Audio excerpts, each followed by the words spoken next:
So আসলে আমরা অনেকদিন প্রায় 1 বছর পরে ঈদরা পাইছি। এটা সৌভাগ্য আমাদের, আল্লাহর কাছে লাখ লাখ শুকরিয়া। আর আমি আমাদের ছোট ভাই যারা আছে তাদেরকে জিজ্ঞাসা করবো যে আসসালামু আলাইকুম, 1 বছর আপনি তো বিবাহের দিকে আসছেন প্রায় 5 থেকে 6 বছর পরে, না 7 বছর পরে। তো আপনার অনুভূতিটা কি, যে এতদিন পর আপনি বাড়িতে ঈদ করতেছেন ফ্যামিলির সাথে? জি আলহামদুলিল্লাহ, অনেকদিন পর আসলাম ফ্যামিলির সাথে ঈদ করতেছি, এটা অনেক আনন্দের বিষয়। অনেক অনেক ভালো লাগছে। আসলে এটাই সবাই চায় যে সবাই ফ্যামিলির সাথে ঈদ করো। একটা বছর পরে ঈদ আসে। আমাদের ছোট ভাই বোন আছে, ছোট ভাই নামটা বলো। মোহাম্মদ জিয়াদ। প্রায় 1 বছর পরে ঈদের পাইছে, রমজান মাসের শেষে। তোমার কাছে কেমন লাগছে, অনুভূতিটা কি? বলে বুঝাতে পারবো না অনুভূতিটা কি।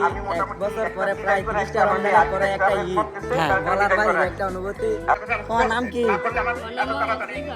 তোমার অনুভূতিটা কি? এই যে অনুভূতিটা বলো রোজা রাখার পরে। হ্যাঁ, মানে অনুভূতিটা বলতে পারতেছে না, এতটা খুশি। যে নতুন ঈদগাটা হয়েছে আমাদের কল্যাণপুর গ্রামে, এই কল্যাণপুর গ্রামের ঈদগাটা, এটা হচ্ছে নতুন ঈদগাহ। এই নতুন ঈদগাটা আমাদের যে বক্তব্য দিতেছে উনি আমার কাকা লাগে। তো আপনাদেরকে একটু ব্যাক ক্যামেরা দিয়ে দেখামু। এই যে আমাদের ছোট ভাই বাদার এখানে। ঈদ মুবারক, ঈদ মুবারক।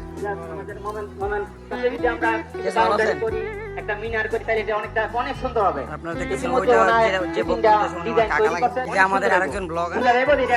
আপনারা সবাই জানি যে এটা হোক, আপনারা সবাই চাইলে আর আমরা সবাই চেষ্টা করলে আল্লাহর অশেষ মেহেরবানি থাকলে ইনশাআল্লাহ হয়ে যাবে।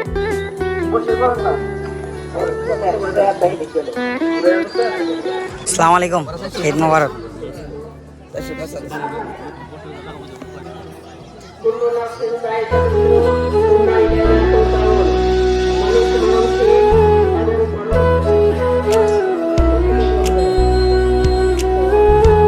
আসসালামু আলাইকুম।